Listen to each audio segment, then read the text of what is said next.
नमस्कार मित्रों, आज हम लोग इस वीडियो में CBSE Hindi a term one परीक्षा में आए प्रश्नों के उत्तर की चर्चा करेंगे। इससे पहले मैंने लाइव किया था, लेकिन जब मैंने उसे देखा तो उसमें लिखा हुआ साफ नहीं आ रहा था, तो मैंने सोचा कि बिना लाइव का भी एक वीडियो बनाकर मैं यहाँ पर छोड़ दूँ ताकि यहाँ पर दिखे। क्योंकि मैंने वहाँ पर भी पढ़ा है तो मेरी बातों को सुनकर भी आप वहाँ अपना उत्तर मिला सकते हैं। तो कुल यहाँ 54 प्रश्न है, उसमें से 40 प्रश्न के उत्तर देने हैं। कि प्रश्न संख्या 1 से 20 में 10 प्रश्न है, फिर यहाँ पर 16 प्रश्न देना है, फिर यहाँ पर 14 प्रश्नों का उत्तर देना है। ठीक, तो आइए देखते हैं। तो मैं यहाँ पठित है जो गद्यांश पद्यांश है उसे नहीं पढ़ूंगा, सिर्फ उत्तर बताऊंगा ताकि हमारा समय बचे, और जल्दी जल्दी करूंगा क्योंकि इससे पहले भी हो चुका है एक बार। तो सबसे पहला है कि हमारे शहर हमारे साथ किस तरह से रहता है, तो इसका उत्तर हो जाएगा सी, स्मृति, हुक और दृश्य रूप में। दूसरा है उपरोक्त गद्यांश के आधार पर निम्नलिखित विकल्पों के लिए नीचे दिए गए विकल्पों में से कौन सा विकल्प सही है, तो ये हो जाएगा बी, 1 और 2 सही है। यानी शहर को देखने महसूस करने की दृष्टि मिलती है और इलाहाबाद शहर के प्रति विशेष प्रेम परिचय मिलता है, सही है। गद्यांश में इनमें से किसका विशेष उल्लेख नहीं हुआ है, तो अभिनेताओं का उल्लेख नहीं हुआ है, ये सही है इसका। 5 नंबर है 4 नंबर है शहर खुशबू, ख्याल और ख्वाब बनकर हमारे अंदर बस जाता है। शहर को देखने का दृष्टिकोण क्या है, तो भावात्मक है, ए हो जाएगा।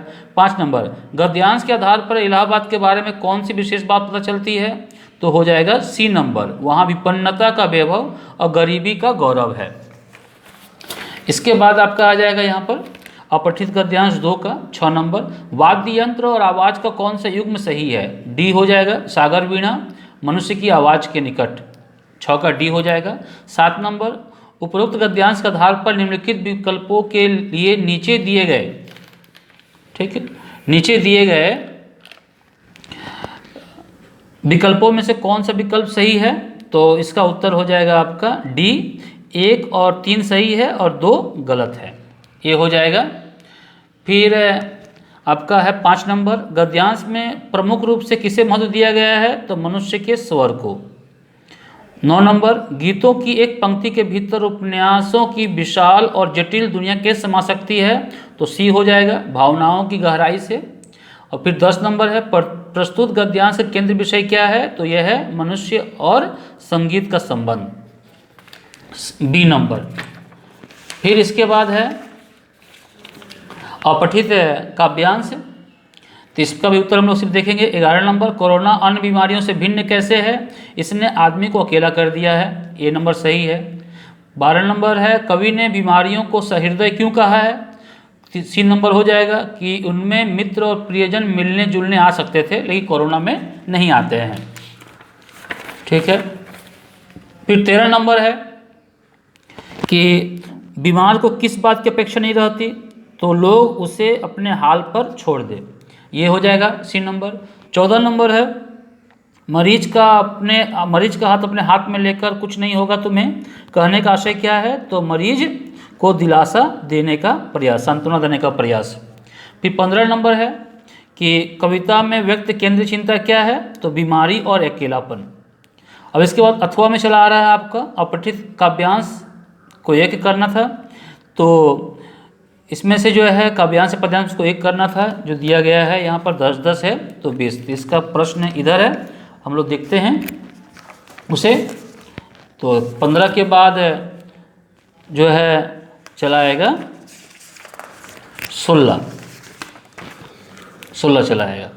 कवि को ऐसा क्यों लगता है कि बड़े बच्चों के काम नहीं आ सके, तो उसका पहला उत्तर है ए, वे बच्चों की अपेक्षाओं पर खरे नहीं उतरे। फिर 17 नंबर बड़ों ने बच्चों से क्या झूठ कहा था, तो जीवन एक युद्ध स्थल है, यहाँ जहाँ लड़ते रहना होता है। 18 नंबर कवि जीवन को किस किस रूप में देखता है या देख रहा है, तो तीनों रूप में देख रहा है, तो तीनों कहाँ है, ए है, तो ये 18 के ए हो जाएगा। फिर है कवि बच्चों के लिए कैसी दुनिया चाहता है, तो सी नंबर हो जाएगा, प्रसन्नता, संभावनाओं और मासूमियत से भरी पूरी। ठीक है, तो 20 नंबर, बड़ों की दुनिया बच्चों की दुनिया से भिन्न किस प्रकार है? तो डी हो जाएगा। बड़ों की दुनिया स्वार्थ के संघर्ष से भरी है, जबकि बच्चों की दुनिया मासूमियत से। फिर है आपका व्याकरण, व्यवहारिक व्याकरण से है। यहाँ पर देखते हैं कि हालदार साहब जीप से उतरे और पान वाले की दुकान की ओर चल पड़े। तो रचना के आधार पर वाक्य भेद है, और यहाँ पर संयुक्त वाक्य होगा ये। फिर आपका है 22 नंबर, निम्नलिखित में से कौन सा वाक्य संयुक्त वाक्य नहीं है? इन्हें समुच्चय बोधक शब्द वाले शब्द नहीं है। तो स्वयं दहेज को ठोकर मारने पर भी पिताजी के सामने झुकना पड़ा, ये सही है 22 का ए। हम वहाँ गए थे सारी दौड़ धूप से दूर, जहाँ जिंदगी सो रही थी, जहाँ से पहचान लेंगे हम लोग। आश्रित उपवाक्य पहचानना है, तो क्रिया विशेषण आश्रित उपवाक्य यहाँ पर है। तो 24 नंबर, जो व्यक्ति देश के लिए मर मिटता है वही सच्चा देशभक्त होता है। तो ये हो जाएगा सी नंबर, देश के लिए मर मिटने वाला व्यक्ति सच्चा देशभक्त होता है, सरल वाक्य हो जाएगा। निम्नलिखित में से कौन सा वाक्य मिश्र वाक्य का उदाहरण है? तो ये डी हो जाएगा, क्योंकि जो से है यहाँ पर बाकी कहीं पर भी नहीं है। कैसे लोगों ने इस देश को बनाया जो गुमनाम और अनपढ़ माने गए। फिर वाच्य परिवर्तन इसमें 4 करना है। मैंने हिमालय को सलामी देनी चाहिए, वाच्य पहचानिए, तो बताया गया है, आसान है ये, कर्तृवाच्य है। और निम्नलिखित वाक्यों में कौन सा वाक्य भाववाच्य नहीं है? ठीक है, तो भाववाच्य नहीं पर ध्यान देना है। तुमसे कुछ भी खाया नहीं सकता, तो कुछ भी यहाँ कर्म चला आ रहा है, इसलिए भाववाच्य डी नहीं है। फिर 27 नंबर देखिए, 27 नंबर आपका है, 27 के बाद 28 नंबर है, मेले में बच्चों ने कई तरह की पुस्तकें खरीदी। तो इसका हो जाएगा आपका ए नंबर। ठीक है, मेले में बच्चों द्वारा कई तरह की पुस्तकें खरीदी गई। तो 28 के बाद आपका चला आएगा 29 चला आएगा। तो 29 क्या है कि निम्नलिखित में से कौन सा कर्तृवाच्य का उदाहरण है? तो बी नंबर हो जाएगा, चोर को मौके पर ही पुलिस ने पकड़ लिया। सो रहे हो क्या? इसका उत्तर हो जाएगा ए, सोया जा रहा है क्या। पद पहचानना है, पद परिचय देना है। सबसे पहले क्रिया है यहाँ पर, तो क्रिया में सकर्मक है, एक स्त्रीलिंग है, एक वचन है, वर्तमान काल है और कर्तृवाच्य है। तो हो जाएगा डी। पिताजी यहाँ नहीं आए थे, यह क्रिया विशेषण है, स्थानवाचक है, दो स्थानवाचक है, लेकिन यहाँ पर यहाँ नहीं आए थे यानी आए थे क्रिया विशेषता, इसलिए यहाँ हो जाएगा ए, 32 का ए। निम्नलिखित में से किस वाक्य में समुच्चय बोधक अव्यय का प्रयोग नहीं हुआ है? तो समुच्चय बोधक अव्यय जानते हैं हम लोग की है और इसलिए, लेकिन तो यहाँ पर जो है डी में नहीं हुआ है। फिर 34 नंबर है, निम्नलिखित में से उस विकल्प को चुनिए जिसमें संज्ञा के तीनों भेद हो। ठीक है, तो दुलारी, दिल और गुस्से तीनों यहाँ चला आ रहा है, भाववाचक, व्यक्तिवाचक और आपका जातिवाचक, ये तीनों चला आ रहा है। यह पुस्तक अत्यंत रोचक है। रेखांकित पद का परिचय क्या होगा? तो यह है, तो यह सर्वनाम है और संज्ञा के पहले आ रहा है, तो ये सार्वनामिक विशेषण है। तो सार्वनामिक विशेषण एक ही है और कहीं नहीं है, तो कुछ देखने की जरूरत नहीं है, यानी 35 का डी, 35 का डी। फिर 36 का हो जाएगा आपका 36 का कि अद्भुत रस का स्थायी भाव क्या है? विस्मय है। जब नाव जल में ही छोड़ दी, तूफान में ही मोड़ दी, दे दी चुनौती सिंधु को, फिर धार क्या मझदार क्या, इसका है वीर रस है। 38 हास्य रस का उदाहरण है बी नंबर, कवि बनने की इच्छा हो तो यह कला भी बहुत मामूली, नुस्खा बतलाता हूँ लिख लो, कविता है, कविता क्या है? गाजर मूली, ये है हंसने के लिए। शोक किसका स्थायी भाव है कि किस रस का स्थायी भाव है? तो करुण रस का।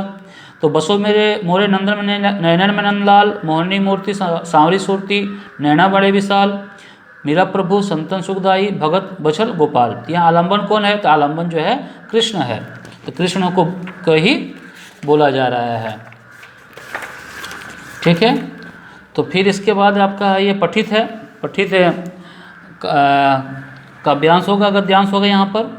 तो पहले गद्यांश लेते हैं कि धान की रोपनी, 41 नंबर है, धान की रोपनी करते वक्त बालगुरु भगत गाते थे क्या? कबीर के पद गाते थे, तो डी हो जाएगा। उसके बाद आपका है लेखक किस बात को सबसे अधिक मोहित थे? तो भगत के मधुर गान पर, ये हो जाएगा बी नंबर हो जाएगा। 43 में भगत और बाकी सब लोग बारिश के दिनों में धान की रोपनी क्यों कर रहे थे? तो धान की रोपनी गीली मिट्टी में की जाती है और गीली मिट्टी होती है बारिश महीनों में, तो इसका 43 का बी हो जाएगा। 44 भगत के गाने का प्रभाव सभी पर अलग अलग पड़ा, इनमें से किसका उल्लेख गद्यांश में नहीं हुआ है? तो बच्चे खिलते खिलते अचंबित हो गए, हो उठे, ये नहीं है, यहाँ झूम उठते हैं, यहाँ अचंबित लिखा हुआ है, तो नहीं हुआ है, मतलब ए नंबर, तो नहीं पर विशेष ध्यान देना था। इसके बाद है आपका 45 नंबर, लेखक ने कहा है कि स्वर तरंग के गूंजने पर यह पूछना नहीं पड़ेगा कि यह कौन है। सभी बाल गोविंद भगत के स्वर को पहचान लेंगे। क्यों 3 यहाँ पर कथन है, तीनों में से कौन कौन सही है? तो 2 गलत है और 1 और 3 सही है, यानी बी होगा। तो यहाँ पर 2 कहानी से प्रश्न है, विशेषकर नेताजी के चश्मा से, कि दूसरी बार कस्बे से गुजरते समय हवलदार साहब ने ध्यान से देखने पर क्या देखा? नेताजी की मूर्ति पर दूसरा चश्मा लगा देखा। फिर सी नंबर है आपका 47 नंबर है, हवलदार साहब की नज़र में कस्बे में मूर्ति लगाने का प्रयास सराहनीय क्यों था? तो मूर्ति लगाने की भावना महत्वपूर्ण थी, ये महत्वपूर्ण है। अब उसके बाद ये राम लक्ष्मण परशुराम संवाद से है, एक प्रश्न यहाँ पर इसको देख लेते हैं पहले, फिर अगले प्रश्न पर जाएंगे। लक्ष्मण ने वीरों और कायरों की जो पहचान बताई है उनके अनुसार क्या सही नहीं है? तो ये है वीर शत्रु समक्ष अपने प्रताप को वर्णन करते हैं, ये वीर का लक्षण नहीं, ये कायर का लक्षण है। तो ये आपका 48 हो गया है। तो पूरा मिला लेने के बाद आप कमेंट में जरूर बताइएगा कि आपको कितने अंक आ रहे हैं, और ये यहाँ जो उत्तर बताए जा रहे हैं वो 100% सही हैं। ठीक। 49, क्रोध में भरकर परशुराम ने लक्ष्मण को क्या कहा है? तो सूर्यवंश में चंद्रमा के समान कलंकी कहा है, ये हो जाएगा।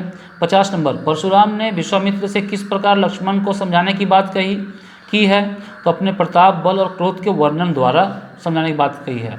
51 नंबर हो जाएगा, लक्ष्मण के अनुसार परशुराम के मुंह से अपशब्द शोभा नहीं देते, क्यों? तो इसका उत्तर हो जाएगा सी। बहुत कोई जो है ए भी कर सकते हैं, सी होगा, वे वीर और धीर हैं। ठीक।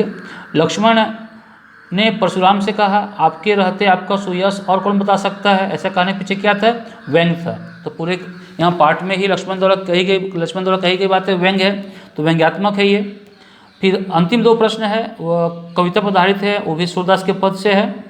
तो पहला प्रश्न है आपका 53वां प्रश्न है, गोपियाँ उद्धव को बड़भागी क्यों कह रही है? क्योंकि उन पर व्यंग कर रही है, तो उन पर व्यंग कर रही है, तो सी हो जाएगा। और अंतिम प्रश्न है, हरि है राजनीति पढ़ी आए का तात्पर्य स्पष्ट कीजिए। तो इसका हो जाएगा, कृष्ण अब और चतुर, छली और धोखा देने में माहिर हो गए, ये उत्तर होगा। तो ये 54 प्रश्न का उत्तर है। तो कितने अंक हुए हैं बताइएगा। और इसके बाद हम लोग जो करेंगे वो टर्म 2 की परीक्षा की तैयारी करेंगे। तो अब तक इस वीडियो में इतना ही, धन्यवाद।